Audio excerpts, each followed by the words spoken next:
These are stand-on platforms. These are mollusks that I can move.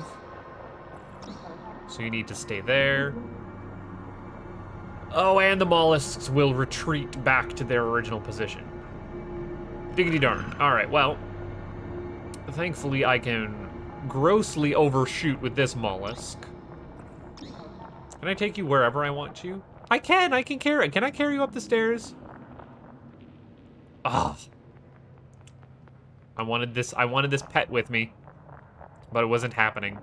It was not to be. Okay. Sorry for banging the bong you. We'll be okay though. I'm actually gonna overshoot with you. Wait for you to. It looks about the same distance away. We get you there at the same time? Yes. Nailed it. And then they actually stop entirely. Door was closed, bridge was out. Go figure. It's gonna happen a lot. Hey, look at that. Uh-oh. Oh no. Oh, this is like where we popped out initially. So we've got a little 3-pronged thing in the background there. Oh, it's a ghost. It's a phantom. It's got its little spookums.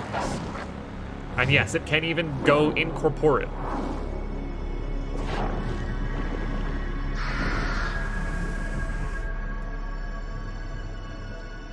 So now we get to go on to World 2, which is... Oh no, we don't get to go on to World 2. Sorry, I lied, because we can't go into the world unless we have one of those pool spots. The World Pool. Now, if you know me and you're saying, wait a second, you're going into different worlds, right? Different worlds that are orb-shaped. You know what this is reminding me of? This is reminding me of, like, how you have different ages in Myst, or... Oh, what's that other... Oh, and then I can't ever go back there because the thing moves away forever, so we're ratcheting forward. What's that other game about going to different worlds that are orb-shaped? If only I could... Same company, Abduction, right. Right. Anyways, we're now going into our second age, which is the green one, which is... Oh, it's a swamp. You gotta love going to swamps. They're my favorite.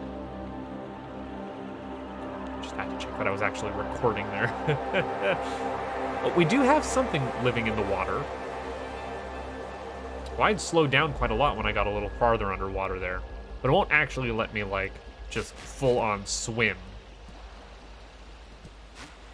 I am an above-water buggy, it turns out. And I can't move any further because I don't have a power orb. Which begs the question, can you put an orb in an orb? I mean, yes, the obvious answer is yes. Promise number 1, you are going to sub-nest worlds.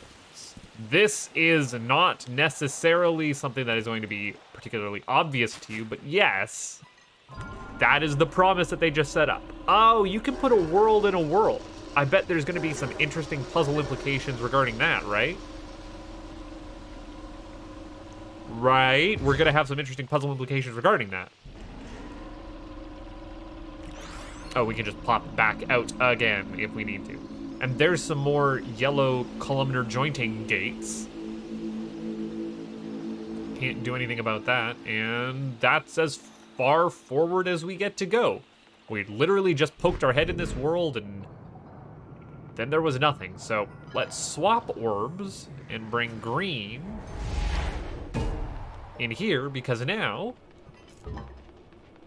we can power this. The bridge was out. Go figure. Go figure. And that was, I don't know if that was directly obvious. I should be calling this out rather than just going to the next obvious spot, but this was where we fought the boss. This was, the boss arena is just up there. And this is where I pointed out that we have the Sims Plumbob over there. Right, okay, moving forward. Leave your orb behind. It is just a power source. Don't think any more into it. And would you believe that we have another alien counting puzzle? And that has locked us in here to make sure that we actually know how to unlock this boss key. What do we need to do to unlock the... Oh. Well, this one's a little bit more obvious. 4, 5, 3, 6, 2. Okay, thank you. Like, that's even more obvious than the one on the pillar, right? Right? I'm not crazy. 4, 5, 3, 6, 2. I guess it wasn't on the same screen as it was last time. You had to walk away and notice something in the environment. So maybe that was less immediately obvious and required one extra step. Ah, who's to say?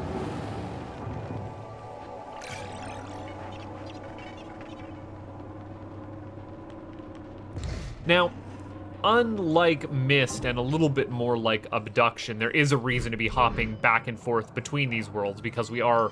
Oh, no, I don't need to... I can just swap on the fly like this. There we go. Like, I'm pulling something from one location and moving it to another world, and that is going to be a lot of the puzzle solving. Like, ah, see here?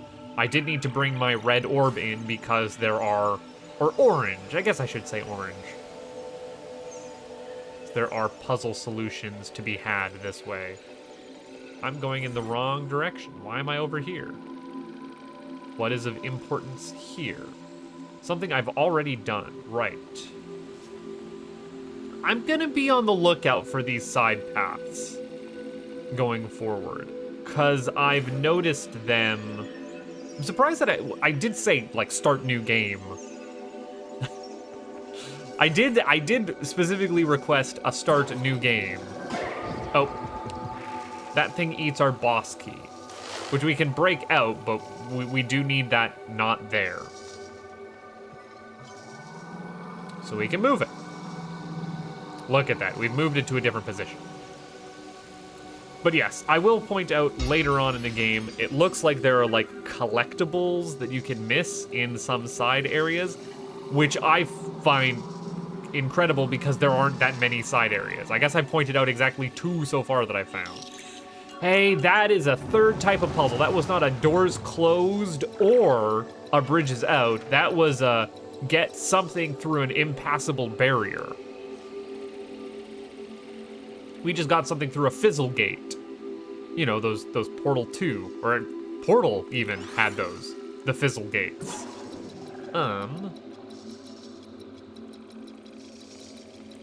You come across, and we'll just leave the world.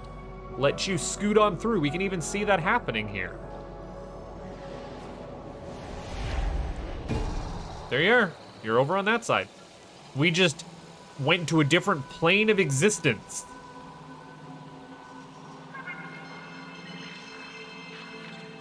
And as if we could get lost, it did actually tell us where we needed to go. We hadn't seen this door before. We couldn't have got here sooner.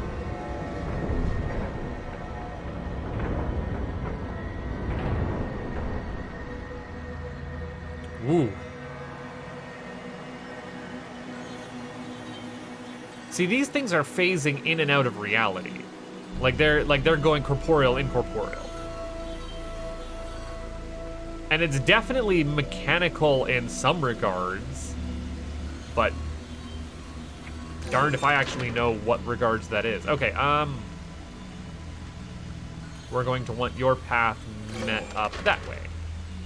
I'm going to assume that this loops around. Something, the obvious thing. Yes.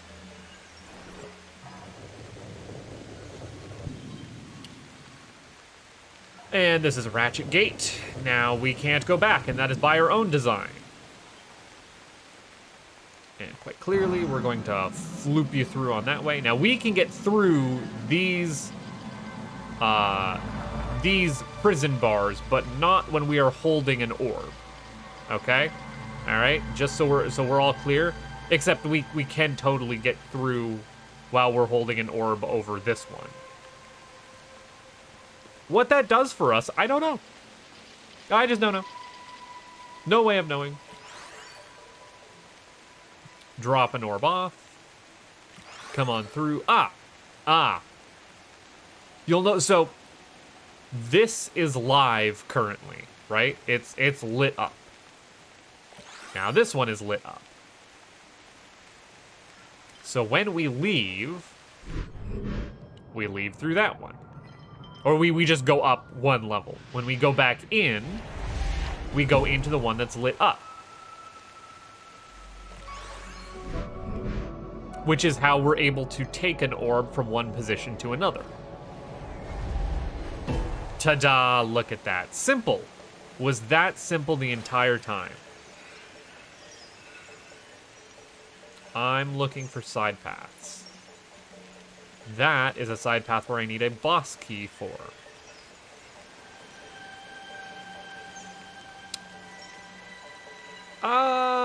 There was another path over this way that I could take, right? Where do you want me to go? This is something that I need a boss key for. Okay, well, never mind.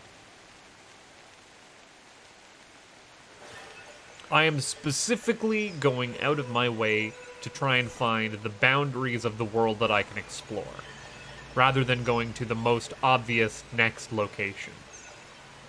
And that's okay for me to do. Whoa. Thankfully, that automatically dumped off my orb, which I appreciate. Oh, and the rain's happening. I hope that doesn't eat up your bitrate on the YouTubes. If it does, I am terribly sorry. Looks gorgeous for me, though, so, you know, I'm gonna enjoy it. The vines caused... Oh, that is most definitely an idol towards a boss, by the look of it. Can we go anywhere else here? No, nothing? Why would we ever? Does it look like these things were left here in reverence of the boss? Like, these aren't organic. This is a place of worship. Yeah, you can see they've got little makeshift, like, emblems of the deity and what looks like incense burners there. Or at least that's how I'm choosing to interpret that. Enjoy the wild speculation. Now where to? I don't know if I want to go to that bridge just yet. Can I come back this way? Except that it's... Never mind. We do need to move forward. There's places to be, things to do. Is this the boss arena? Yeah, it definitely sure does look like it. All right, ghosty starfishman. What special orb do you give me? The power of flight.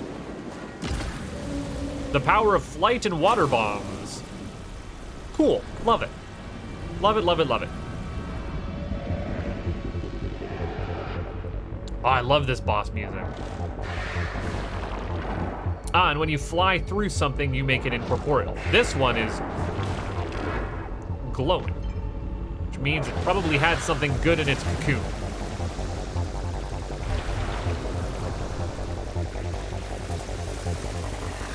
Oh, this music, I have no way of describing it other than gooey.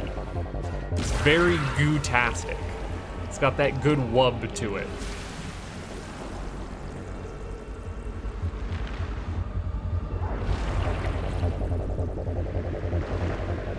Oh, it's the Boo roller coaster, or merry-go-round here.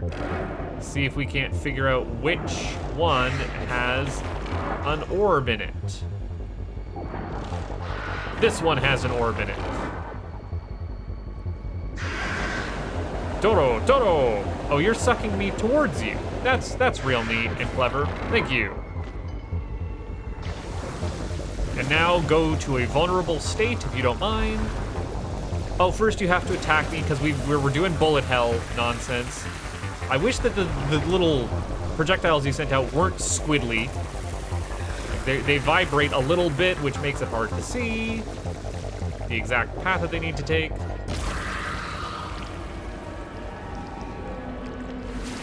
Were you a 3-hit boss? Was that it? Was that all it took? Oh, nope, never mind. You're gonna make my life difficult.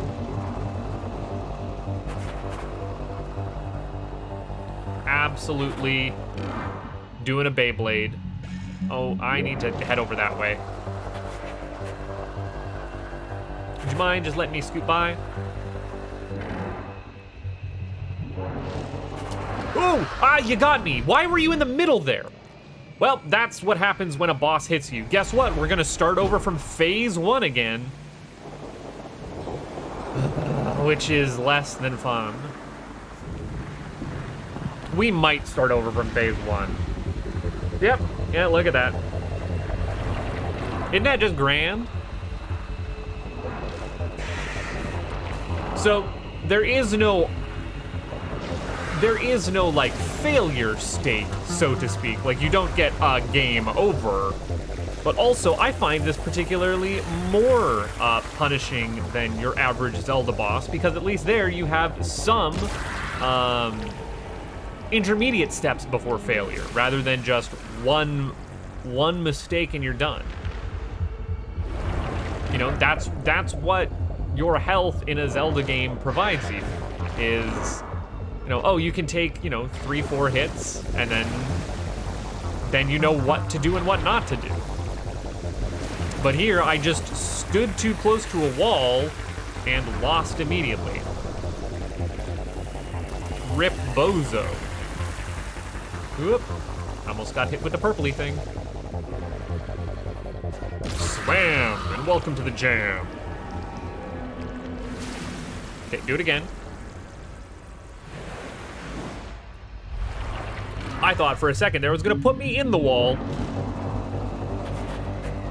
Can I get through? Can I get through? I can. Okay, where are you going? How far out are you going? There, please, thank you. And we're good. And then he just dematerializes anyways. Let's not get purpley thinged. Oh, we are just full on bullet hell right now. You hate to see it.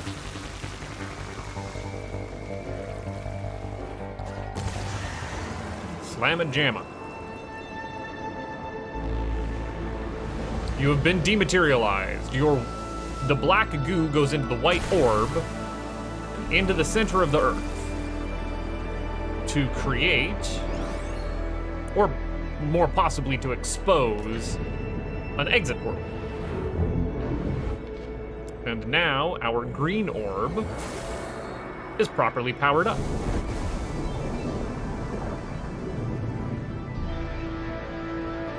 The green orb now has the ability to do what? Oh. If I go over here. Oh, these things with the little flower icons, which are also the 3-pronged things of the boss, we can turn solid or gaseous. Changing the state of matter. Oh, right, and we're back in the mechanical sector of the overworld. Now I can't walk onto a gaseous section. Oh, and it's also changing things everywhere in the world when I do this, you'll see.